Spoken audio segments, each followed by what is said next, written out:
ইউরোপিয়ানদের আবিষ্কার আর জবরদখলের আগ পর্যন্ত আটলান্টিকের কোলে জেগে থাকা ছোট্ট দ্বীপটিকে আদি আমেরিকানরা ডাকত ম্যানহাটন বলে। ম্যানহাটন মানে পাহাড়ের দ্বীপ। দ্বীপের মধ্যে গাছগাছালি ছিল, পাহাড় ছিল, আদি আমেরিকান কিছু মানুষের বসতিও ছিল। ১৬১২ সালে নেদারল্যান্ড থেকে আসা ২ নাবিক ম্যানহাটনে প্রথম থাকার সিদ্ধান্ত নেন এবং ধীরে ধীরে এখানে ব্যবসা বাণিজ্যের ক্ষেত্র তৈরিতে উদ্বুদ্ধ হন।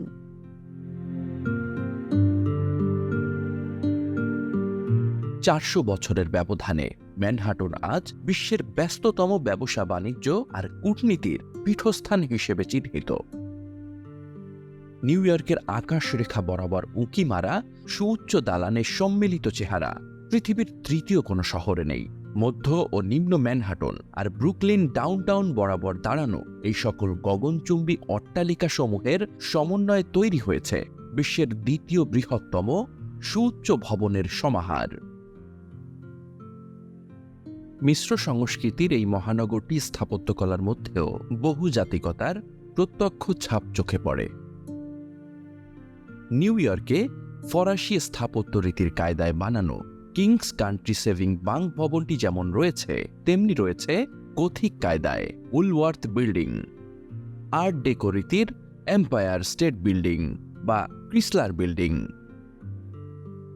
আধুনিক স্থাপত্য ধারার সিগ্রাম, উত্তর আধুনিক কায়দার AT&T বিল্ডিংগুলোর কাছাকাছি অবস্থান নিউ ইয়র্কের বহুজাতিক সংস্কৃতির মিশ্রণের কথা মনে করিয়ে দেয়।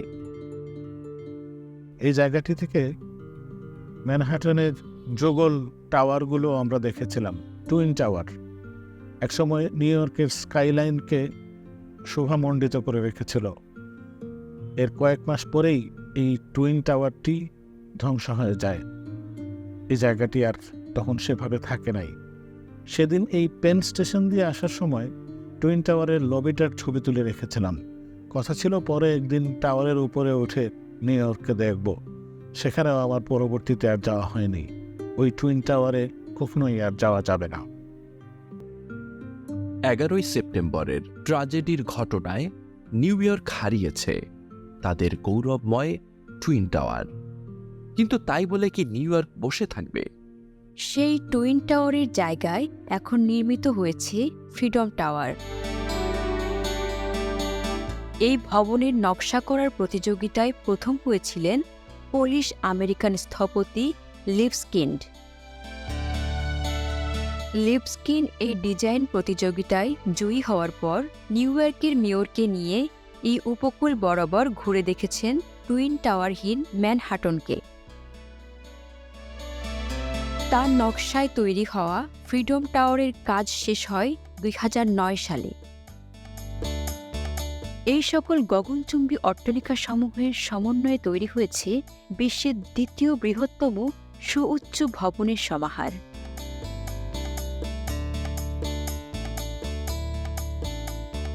নিউ ইয়র্কের 5th আর 6th এভিনিউ আর 51st স্ট্রিটে ১৯৩১ সালে যখন রকফেলার সেন্টারের কাজ শুরু হয়, এটি ছিল পুরো আমেরিকার ব্যক্তি মালিকানায় তৈরি বৃহত্তম বাণিজ্যিক কেন্দ্র। আমেরিকান শিল্পপতি জন ডি রকফেলার জুনিয়র ম্যানহাটনের ১২ একর জমির উপর ১৯টি ছোট বড় স্থাপনা নিয়ে এই চত্বরের কাজ শুরু করেন।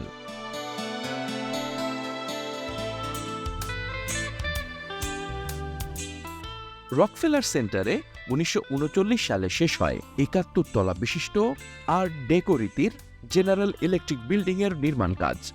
আমেরিকার বৃহত্তম ইনডোর থিয়েটার রেডিও সিটি হল এই রকফেলার সেন্টারেই অবস্থিত। এনবিসির প্রধান কার্যালয়ও এই রকফেলার সেন্টারে।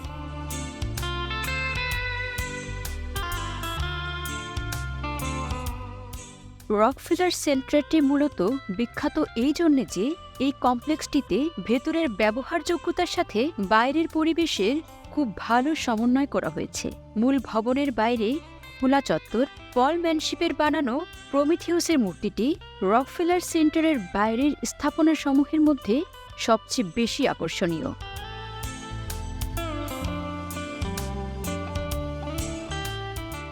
এই ভাস্কর্যটি নিচের দিকের আইস স্কেটিং চত্বরের পাশে দাঁড় করানো। রকফেলার সেন্টারের এই সানকেন প্লাজাটি শীতকালের পর্যটকদের জন্য খুবই আকর্ষণীয়। কৃত্রিমভাবে বরফ তৈরি করে এখানে আইস স্কেটিংয়ের আয়োজন রাখা হয়েছে।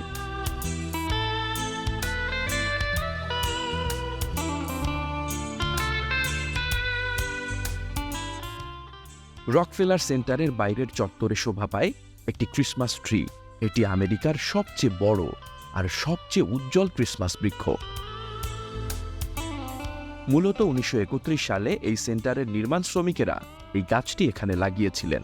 1933 সালে এখানে প্রথম আলোকসজ্জা করা হয়। এখনও নিউ ইয়র্কের অবকাশ সময় শুরু হয় এই ক্রিসমাস ট্রির আলোকসজ্জাকরণের উৎসব দিয়ে। পুরো জানুয়ারি মাস এই গাছটি আলোক উজ্জ্বল থাকে। রাস্তার উপর 191টি ফ্ল্যাগ পয়েন্ট। রকফেলার সেন্টারের আকাশচুম্বী ইমারতসমূহের নিচে বেশ খোলা জায়গা, পায়ে হেঁটে বেড়াবার পথ। এই হাঁটা পথকে শিল্পমণ্ডিত করে রেখেছে বেশ কিছু ভাস্কর্য। ভাস্কর লি লৌরি বেশ কিছু ভাস্কর্য আর শৈল্পিক স্থাপনা করেছিলেন এই চত্বরের জন্য। এই রকফেলার জুনিয়রই 1948 সালে নিউ ইয়র্কের ম্যানহাটনে ইস্ট রিভারের কাছে 18 একর জমি দান করেছিলেন জাতিসংঘের সদর দফতর বানানোর জন্য।